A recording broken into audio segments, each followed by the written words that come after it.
We have representatives of two very different companies here to talk about what it's like to make things virtual and real in Canada. I'm joined by Alan Lau of Wattpad and Kevin Spreekmeester of Canada Goose. I think what I'd like to start with, I'd like to start with Alan. I'd like to ask you, you have said that Toronto is the best place to start a global internet company. And I'd like to know why, what are your grounds for saying that? Mm-hmm. And if that's true, why are there so few of them? Well, Wattpad, just to give you the context, as a consumer internet company, we have 45 million users around the world. And to build an internet company going global is very obvious, because internet is one of the first technologies that is free, real-time, and connected pretty much every single person on the planet. So in that context, to build a global internet company that understands different languages, understands the cultural nuances, I need to assemble a team that's very fluent, bilingual or multilingual. That's number one. Number two, they have to really understand, have a deep understanding of the culture of like 50 different countries that we support today in a single office. And if you look around, how many cities or places that have so many immigrants like Toronto. In Toronto, like over 50%, 51 to be exact, of the population, they were born outside of Canada.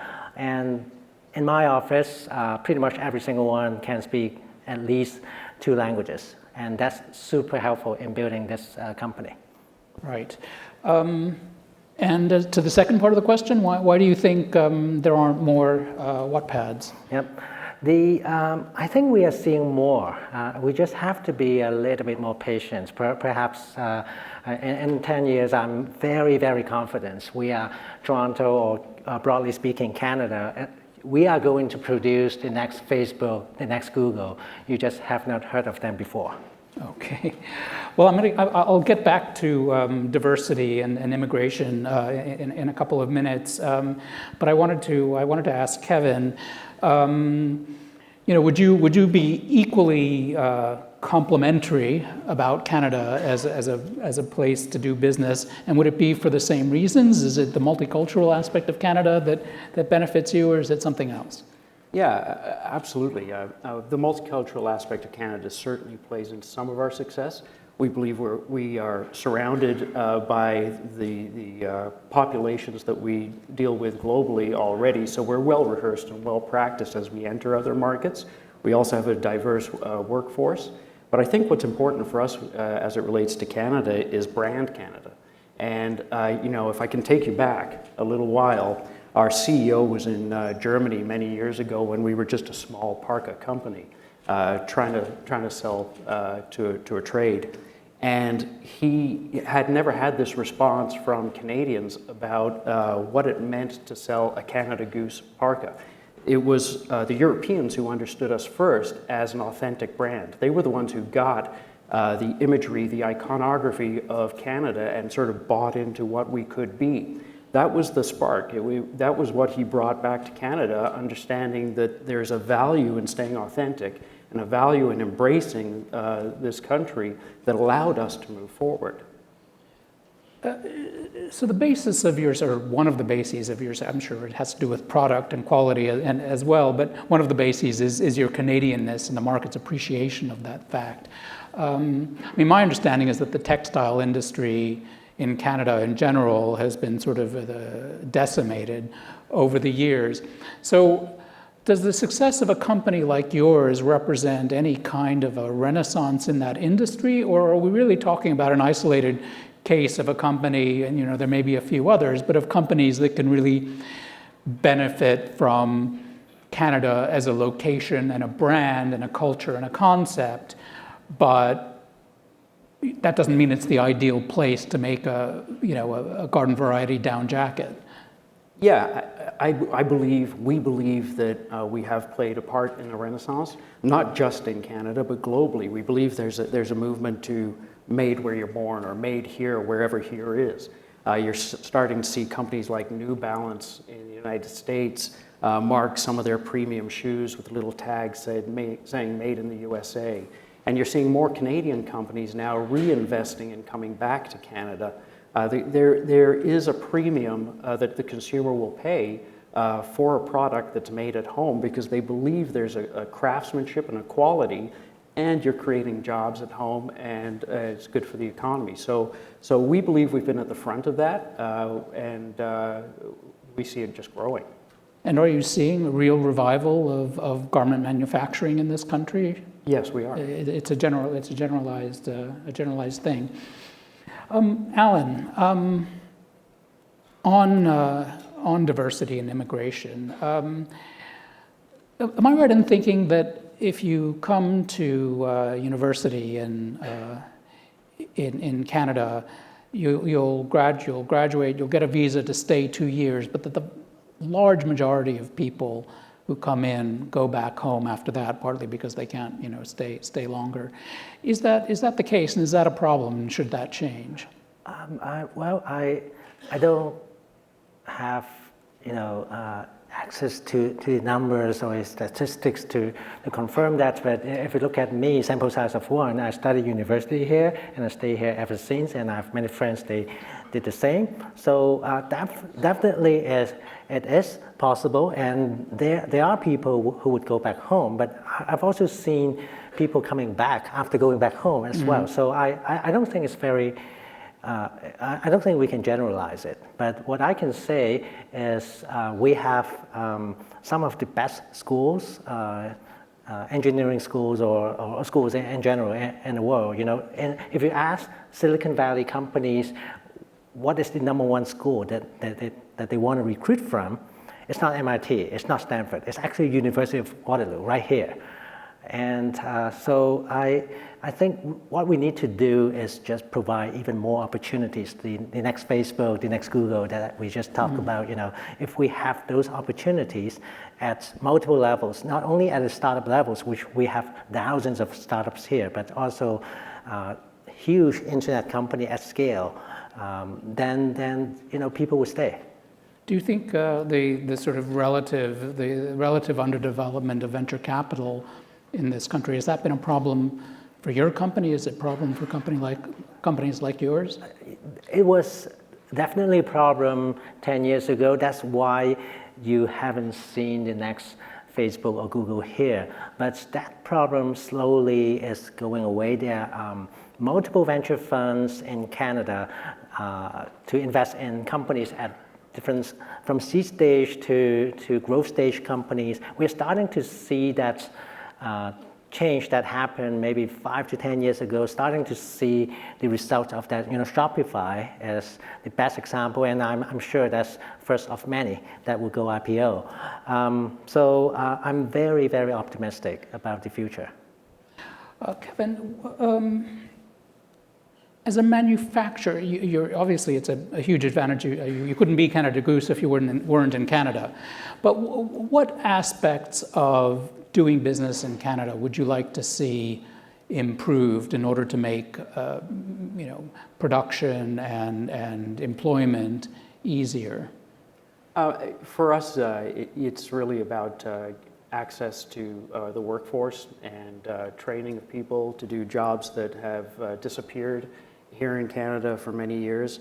When manufacturing of apparel went offshore many years ago, and we decided, we're going to stay here and plant a flag and rebuild that manufacturing infrastructure, we could never have guessed that we'd reach the size that we are today with the growth that we've experienced and the growth that lays ahead of us. And so for us, the biggest challenges and what we'd probably like to see more is investment in training and support of our development of manufacturing. How many employees do you have? It was growing all the time. I think I just hired 5 more this afternoon. We're just over 2,000. 2,000. So it's not a, despite what you might think, it's not a capital intensive business. It's still very much a labor intensive business. It is capital and labor intensive. It's capital and labor intensive. And have you seen anything from the government that gives you some kind of confidence that you're going to see that investment in training Yeah, we've got a really good relationship with government, not just on labor and training, but in many areas. We took a leadership role in the country when it came to fighting counterfeit and piracy and stuff like that. We were at the forefront of lobbying for Bill C-41 to change to protect our borders from counterfeiters who were sending stuff in unchecked. So we're in Ottawa quite frequently and continually lobbying for better manufacturing training and other brand type protection. Alan, you said that the place that Silicon Valley likes to recruit from is Waterloo, which is a compliment to Waterloo, but presumably it's also a problem. I mean, so how do you resist the siren of Silicon Valley? What are they giving to Waterloo students that Canada isn't giving? I guess, there are many reasons that starting a company or working for a company here is a very excellent choice. We're consistently named the best place to live in the world. Same cannot be said for the US. We don't have Donald Trump. That's a big plus. Do you think that Donald Trump is having? Are you seeing fewer people? I may be half joking, but there are quite a few CEOs talk to me asking me, "How is Canada? Can I move here?" Really? So yeah, it's not a joke. Is becoming the reality now. Of course, the sample size is very small. I don't think anyone has done any study. It's very anecdotal, but being a very nice, good place to live is actually a very big edge that we have. But I think the biggest issue that we see today is the immigration issue that we talked about early on in other panels. Today it's easier for me to work in a Silicon Valley company than recruiting someone from the Valley to work in Canada.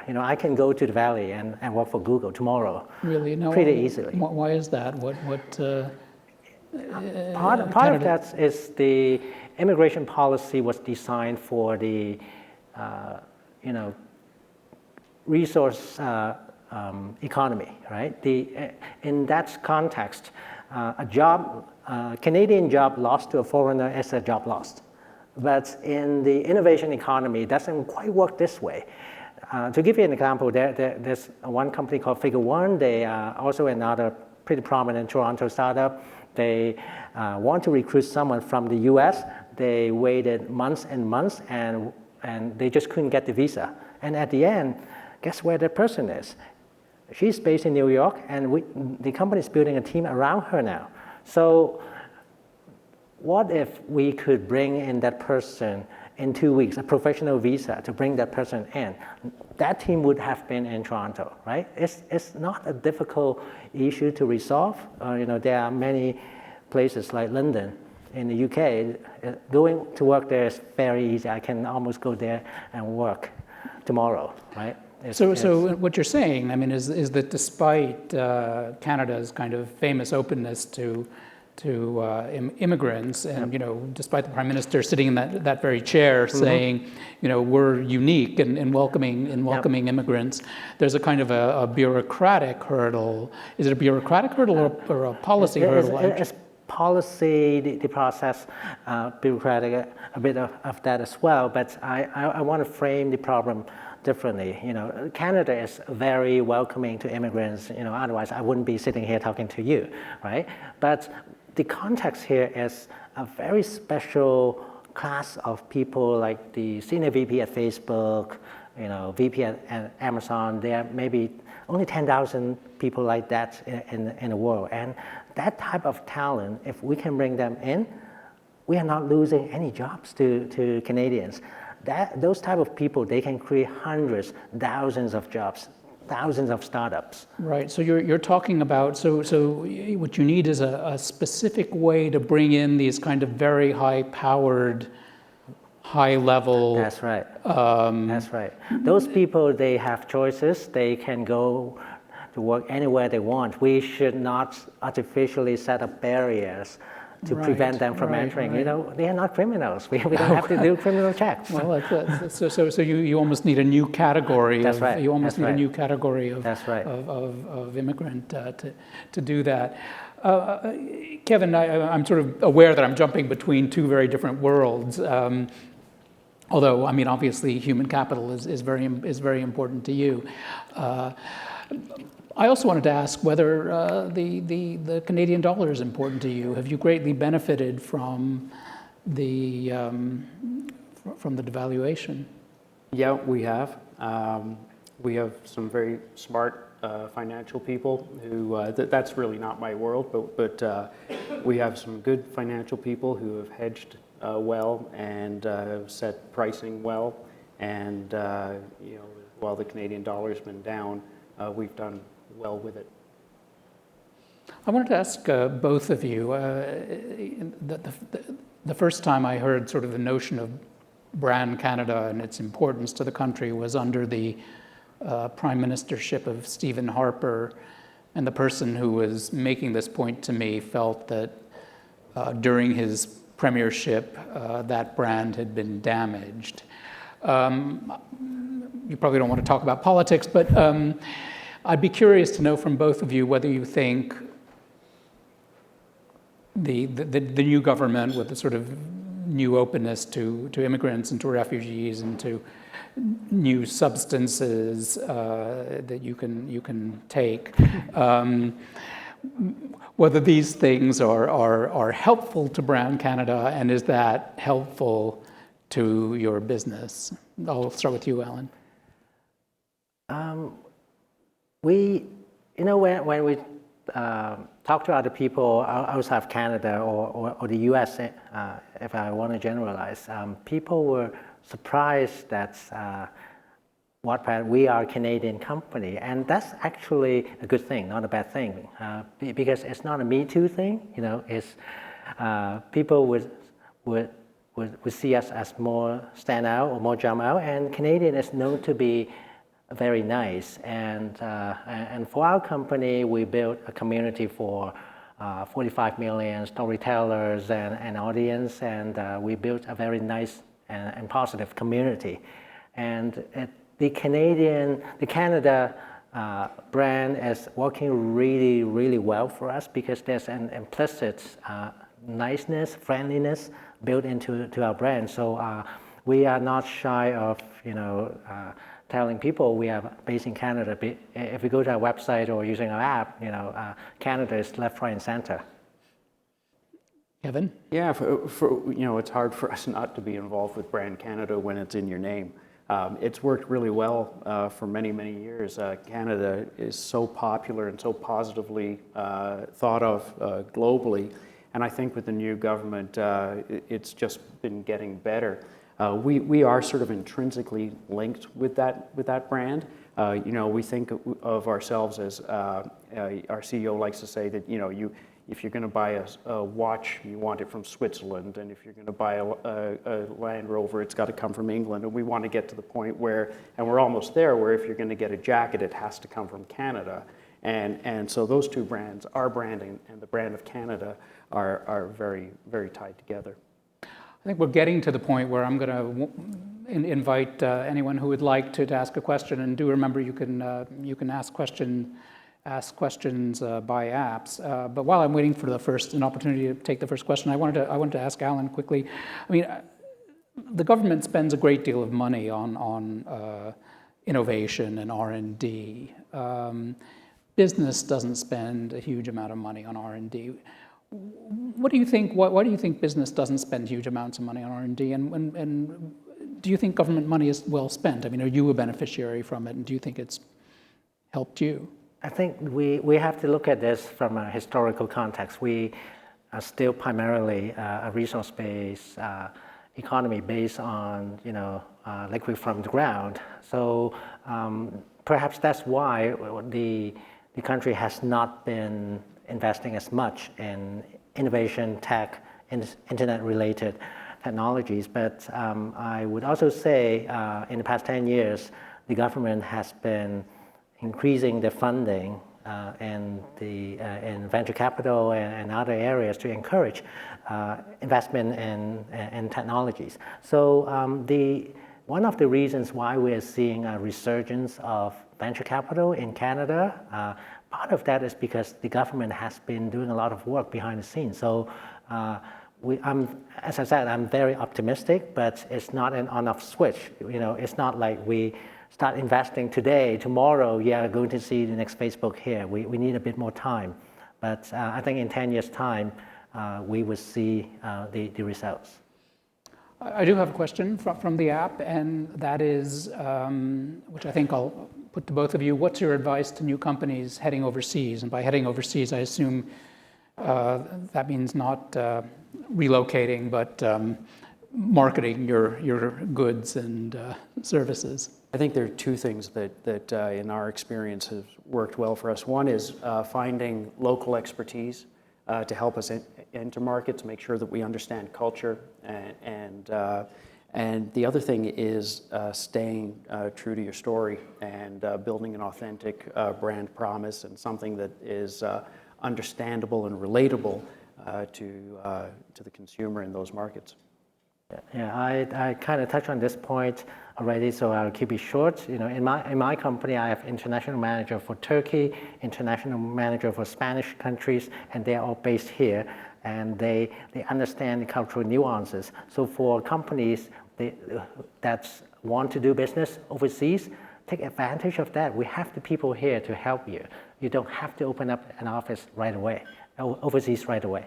I think rather unfairly, when I asked Alan about R&D, I didn't ask you about R&D because I have some kind of stereotypical notion that that's not something a textile company would do. But that's an unfair assumption to make, I suspect. And so I'd be curious to know what your view is, first of all, of corporate role in R&D and whether government support for R&D helps you. Yeah, I can certainly answer the first part, which is our corporate role is significant.